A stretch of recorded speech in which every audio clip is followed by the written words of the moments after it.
Friends, welcome to Drishti for Success. In last video, we have completed up to question number 6. So today we will start from question number 7 of coordinate geometry.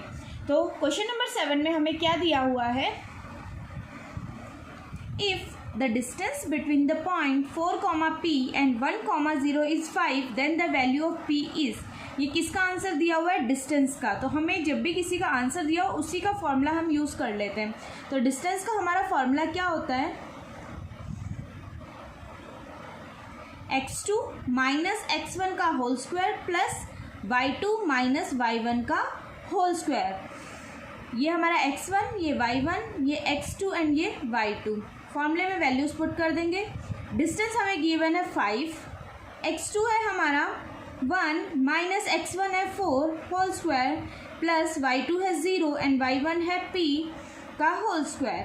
तो 5 equals to 1 minus 4 का whole square means 3 minus 3 का whole square plus minus p का whole square. तो 5 equals to minus 3 का whole square हो गया 9 plus minus p का whole square हो गया p स्क्वायर, क्योंकि माइनस का square minus into minus plus हो जाता है.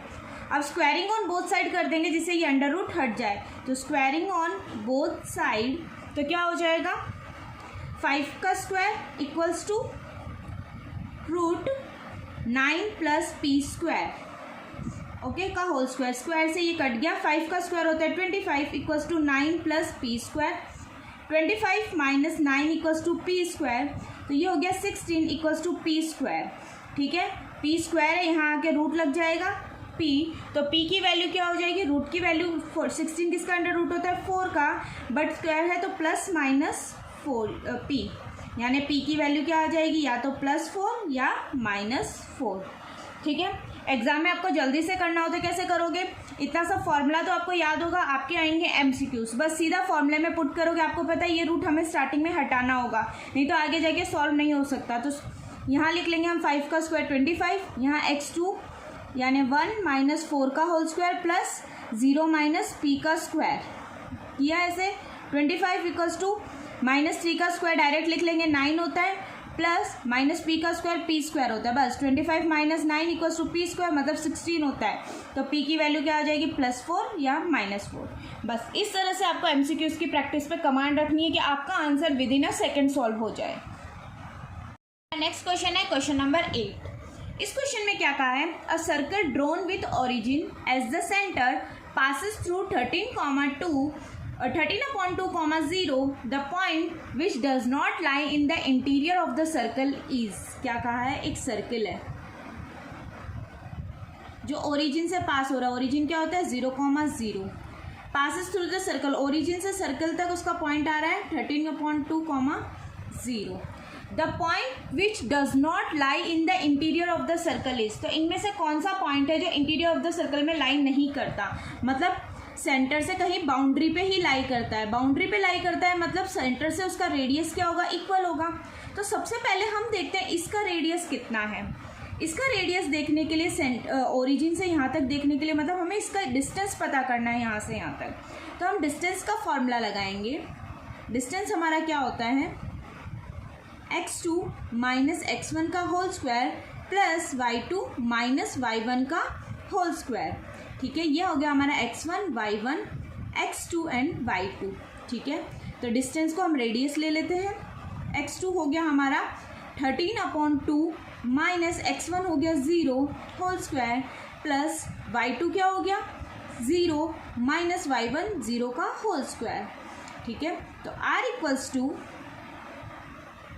13/2 का होल स्क्वायर कितना होगा? 13 का स्क्वायर होता है 169 और 2 का स्क्वायर होता है 4 प्लस 0. तो r इक्वल्स टू ब्रैकेट के बाहर डायरेक्ट लेंगे, हमें स्क्वायर नहीं करना था वैसे. 13 क्या हो जाएगा? 2, क्योंकि 13/2 का स्क्वायर था तो 2 से रूट कट गया. तो कितना आ गया? 13/2. पॉइंट्स में देखें तो इसका आंसर कितना आ गया? 6.5.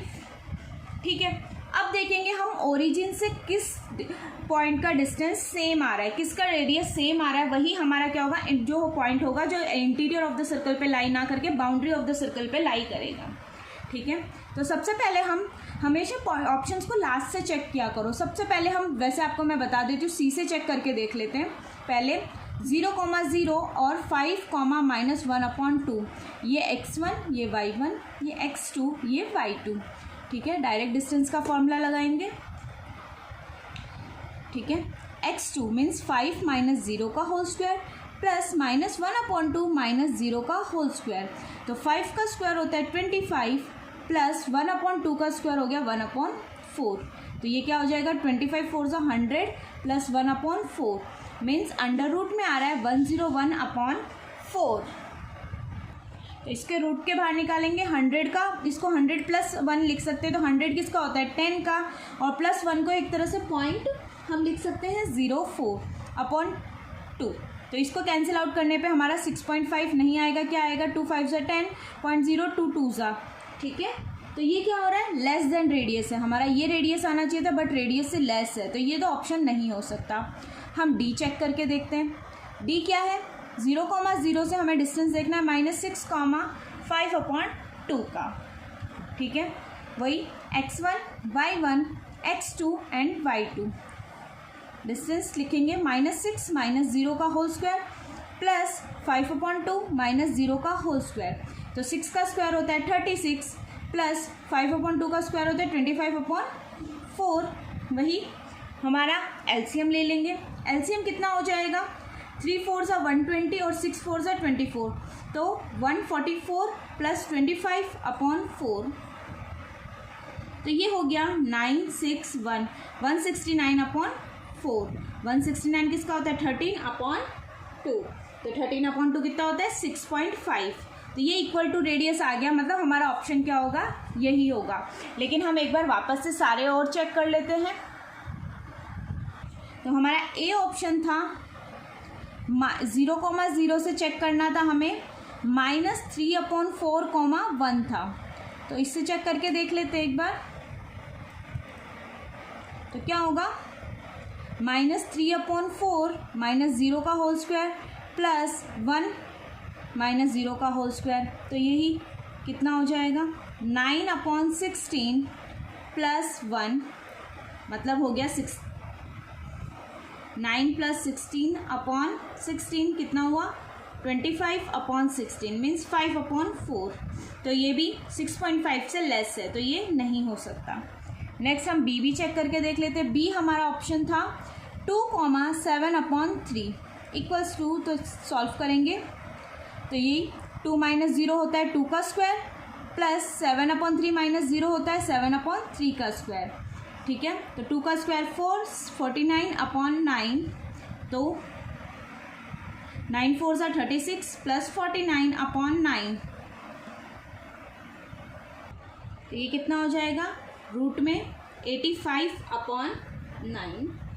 तो 85/9 कितना हो जाएगा, 85 को हम लिख सकते हैं 9.22 एंड 3। कैसे लिखा 9.22, 85 के जस्ट नियरेस्ट 9 9 = 81 होता है। ठीक है, 81 + 4 है, तो 4 को हम पॉइंट में कुछ लिख सकते हैं। लेकिन हम वैसे अगर आपको पॉइंट में ना पता हो तो डायरेक्टली भी देख सकते हो। 9/3 कितना होता है, 3 के आसपास समथिंग आएगा, लेकिन हमें तो 6.5 चाहिए, तो ये भी आंसर नहीं हो सकता।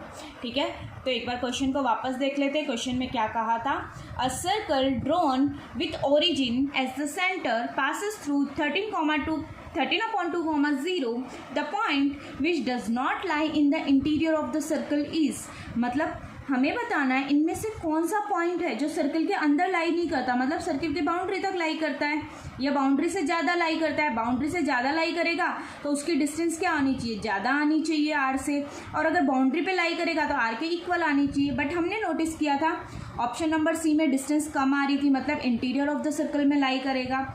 इसमें भी आना क्या बोलते हैं 6.5 से लेस आ रहा था, और इसमें भी 6.5 से लेस आ रहा था, बट यहाँ हमें 6.5 मिल गया, तो ये हमारा आंसर हो गया। मतलब ये बाउंड्री पे लाई करता है। ठीक है, अगर 6.5 से ज़्यादा आता तो भी हमारा आंसर ये होता, क्योंकि हमें ये क्या सर्कल के अंदर लाई नहीं करना चाहिए, सर्कल की बाउंड्री पे भी लाई कर सकता है, out exterior of the circle भी लाई कर सकता है। ठीक है, नेक्स्ट क्वेश्चन है हमारा क्वेश्चन नंबर 9। इसमें क्या कहा है, the point which divides the line segment joining the point 7, एक लाइन है जिसके पॉइंट है 7, -6 एंड 3, 4 इन द रेशियो। ये इस लाइन को किस रेशियो में डिवाइड कर रहा है, 1:2 में इंटरनली लाई इन द, तो ये कौन से क्वाड्रेंट में इंटरनली लाई करेगा? ठीक है, तो सबसे पहले तो हमें जब भी रेशियो दे देते हैं हमें सेक्शन फार्मूला अप्लाई करना पड़ता है। तो सेक्शन फार्मूला क्या होता है? x का होता है m1 x2 plus m2 x1 upon m1 plus m2। इसी तरह y के लिए होता है m1 y2 plus m2 y1 upon m1 plus m2। ये हमारा होता है m1, ये होता है हमारा m2, ये होता है x1 y1 and this is x2 y2।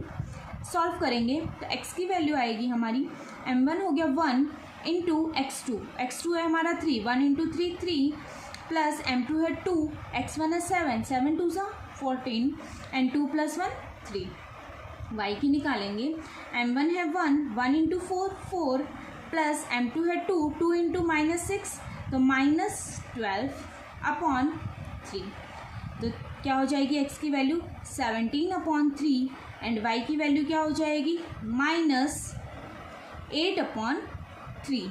Means x की वैल्यू तो आ रही है हमारी पॉजिटिव और y की वैल्यू आ रही है नेगेटिव। हमने जब स्टार्टिंग का चैप्टर रिकैप किया था तो हमने देखा था फर्स्ट क्वाड्रेंट में x एंड y दोनों की वैल्यू पॉजिटिव आती है, सेकंड क्वाड्रेंट में x की नेगेटिव y की पॉजिटिव आती है, थर्ड क्वाड्रेंट में दोनों की नेगेटिव आती है एंड फोर्थ क्वाड्रेंट में x की पॉजिटिव एंड y की नेगेटिव आती है। तो इसका आंसर क्या हो जाएगा? Fourth quadrant. ठीक है, तो आंसर क्या होगा? फोर्थ क्वाड्रेंट, क्योंकि x की वैल्यू पॉजिटिव आई है एंड y की वैल्यू हमारी क्या आई है? नेगेटिव आई है। नेक्स्ट क्वेश्चन है हमारा क्वेश्चन नंबर 10। इसमें कहा है the fourth vertex D of a parallelogram ABCD whose 3 vertices are A, B and C is। ठीक है, तो क्वेश्चन में क्या कहा है? एक पैरेललोग्राम है, अज्यूम कर लो A, B, C and D। A की वैल्यू है हमारी -2, 3 एंड B की वैल्यू है 6, 7 एंड C की वैल्यू है 8, 3। D की वैल्यू को हम ले लेते हैं x1 या P एंड Q। ओके, अब हमें पता है पैरेललोग्राम में क्या होते हैं, दोनों डायगोनल बाइसेक्ट करते हैं एक दूसरे को। अगर बाइसेक्ट करते हैं तो इनका मिड पॉइंट क्या होगा? सेम होगा। Means mid point of diagonal AC is equals to mid point of diagonal BD। ठीक है, डायगोनल का हमारा फॉर्मूला क्या होता है? x1 plus x2 upon 2 and y1 plus y2 upon 2। यहाँ पे भी x1 plus x2 upon 2 and y1 plus y2 upon 2। सबसे पहले AC का निकालते हैं, तो ये x1 ये y1, x2 एंड ये y2। तो x1 है -2, x2 है 8, तो -2 प्लस 8 हो गया 6, 6 अपॉन 2 कितना होता है? 3। ऐसे ही 3 प्लस 3 6, 6 अपॉन 2 कितना होता है? 3। ठीक है, इक्वल्स टू, अब इसका निकालेंगे, इसमें आ गया 6 plus P upon 2 comma 7 plus Q upon 2। ठीक है, मिड पॉइंट तो अब दोनों के इक्वल होने चाहिए, मतलब 6 प्लस P हमारे किसके इक्वल होना चाहिए? 3 के इक्वल होना चाहिए, 6 प्लस P अपॉन 2। ठीक है, ऐसे ही 7 प्लस Q अपॉन 2 भी किसके इक्वल होना चाहिए? 3 के इक्वल होना चाहिए। तो 6 plus P equals to cross किया 6, तो P की वैल्यू आ गई 0। ऐसे ही 7 प्लस Q क्रॉस किया 6, तो Q की वैल्यू आ गई हमारी -1। यानी यहाँ पे P की वैल्यू और Q की वैल्यू क्या होगी? 0, -1। ठीक है, आ गया समझ में? मतलब हमारा आंसर क्या हो जाएगा? P। क्या कहा था? हमें फोर्थ वर्टेक्स पता करना था। तो पैरेललोग्राम की हमें प्रॉपर्टीज पता है, ऑपोजिट साइड्स इक्वल होती है, ऑपोजिट एंगल्स इक्वल होते हैं और डायगोनल एक दूसरे को बाइसेक्ट करते हैं। जब भी एक दूसरे को बाइसेक्ट करते हैं मीन्स एकदम इक्वल डिस्टेंस पे दोनों एक दूसरे को कट करते हैं। तो हमें पता है इस डायगोनल का मिड पॉइंट और इस डायगोनल का मिड पॉइंट इक्वल होना चाहिए। हमने मिड पॉइंट का फॉर्मूला लगाया दोनों डायगोनल्स का और उसी के बेसिस पे हमने फोर्थ वर्टेक्स की वैल्यू निकाल दी। नेक्स्ट क्वेश्चन है हमारा क्वेश्चन नंबर 11। इसमें क्या कहा है? If the point P 2,1 lie on the line segment joining the point A 4,1 and B 8,4 then. ठीक है, तो इसमें क्या करेंगे, क्या कहा है हमें कहा है 2 पॉइंट हैं, कौन कौन से, the point P2,1 line on the line segment joining point A and B then, ठीक है, एक पॉइंट P है जो लाइन सेगमेंट पे लाई करता है और 2 पॉइंट को ज्वाइन करता है। कौन से 2 पॉइंट को, एक तो A है 4,1 और एक B है 8,4, इनको क्या करता है, ज्वाइन करता है। तो हम इसमें क्या वो होगा, तो इन ऑप्शन में से कौन सा ऑप्शन करेक्ट होगा। तो इसके लिए हमें क्या करना होगा, हमें AP का डिस्टेंस निकालना होगा, हमें AB का डिस्टेंस निकालना होगा और हमें क्या करना पड़ेगा, BP का डिस्टेंस निकालना होगा, तब इन तीनों में हमें रिलेशनशिप पता चलेगा। तो सबसे पहले हम AP का डिस्टेंस निकालते हैं। तो AP का डिस्टेंस क्या होगा, x1, y1, x2 and y2। तो ये हो गया 4 - 2 का होल स्क्वायर प्लस 1 - 1 का होल स्क्वायर। तो 4 - 2 क्या होगा, एक सेकेंड, पॉइंट्स हमारे 4,2 है ये, और सारे सही है, ठीक है। 2 - 1 का होल स्क्वायर, तो ये क्या हो जाएगा, 4 का स्क्वायर होता है 4 - 2 यानी 2, 2 का स्क्वायर होता है 4, 2 - 1 यानी 1, 1 का स्क्वायर होता है 1, तो इसका आंसर आ गया √5। इसी अकॉर्डिंग हम AB का डिस्टेंस निकाल लेंगे। x2 y2 इसको ले रखा है तो इसको x1 y1 ले लो, कोई इशू नहीं है। तो ये हो जाएगा 4 - 8 का होल स्क्वायर प्लस क्या हो जाएगा, नेक्स्ट 2 - 4 का होल स्क्वायर। तो 4 - 8 होता है 4, 4 का होल स्क्वायर 16 प्लस 2 - 4 होता है 2, 2 का स्क्वायर 14। तो 20 + 4 कितना हो गया, 16 + 4 हो गया हमारा 20। और 20 को हम क्या लिख सकते हैं, देखो 2 10 जा, 2 5 जा एंड 5 1 जा, मीन्स हम लिख सकते हैं 2√5, ठीक है। इसी अकॉर्डिंग हम डिस्टेंस निकाल लेंगे अब BP का। तो BP का डिस्टेंस, अगर ये x1 y1 है तो इसको x2 y2 कर देते हैं। तो ये हो जाएगा 2 - 8 का होल स्क्वायर प्लस 1 - 4 का होल स्क्वायर। तो 2 - 8 होता है 6, 6 का होल स्क्वायर होता है 36 प्लस 1 - 4 होता है 3, 3 का स्क्वायर होता है 9। तो ये कितना हो जाएगा 45, ठीक है। 45 का भी LCM कर लेते हैं। तो ये हो जाएगा 3 1 जा, 3 5 जा, 3 5 जा एंड 5 1 जा। तो इसका हो जाएगा 3√5, ठीक है। अब इन वैल्यूज़ को हम इन ऑप्शंस में पुट करके देख लेते हैं कि कौन सा ऑप्शन करेक्ट है। AP की वैल्यू आई है √5 इक्वल्स टू 1/3, AB की वैल्यू आई है 2√5, ठीक है।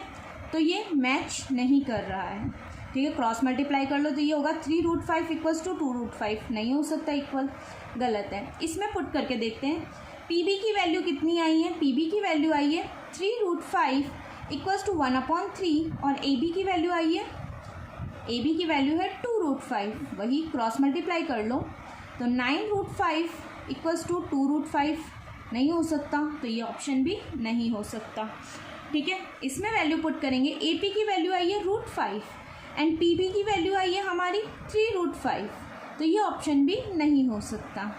इसमें पुट करके देखते हैं, AP की वैल्यू आई है हमारी √5 इक्वल्स टू 1/2 और AB की वैल्यू आई है 2√5, क्रॉस मल्टीप्लाई करेंगे 2√5 इक्वल्स टू 2√5, हाँ, तो ये ऑप्शन हमारा इक्वल हो रहा है। तो हमारा आंसर क्या हो जाएगा ये।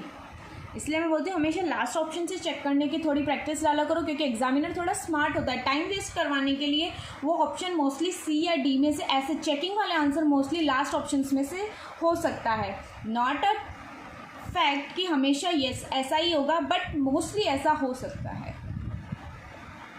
तो इसी के साथ हमारी इस वीडियो में हम क्वेश्चन नंबर 11 तक कंप्लीट कर लिए हैं। आगे के क्वेश्चन हम हमारी नेक्स्ट वीडियो में कंटिन्यू करेंगे। अगर कंटेंट अच्छा लगे, MCQ यूज़फुल लगे, अच्छे से समझ में आ रहे हो तो वीडियो को लाइक ज़रूर कीजिए, और आपको अगर कोई भी डाउट हो इन क्वेश्चंस में तो आप कमेंट सेक्शन में मुझसे पूछ सकते हैं। Thank you for watching the video, keep learning.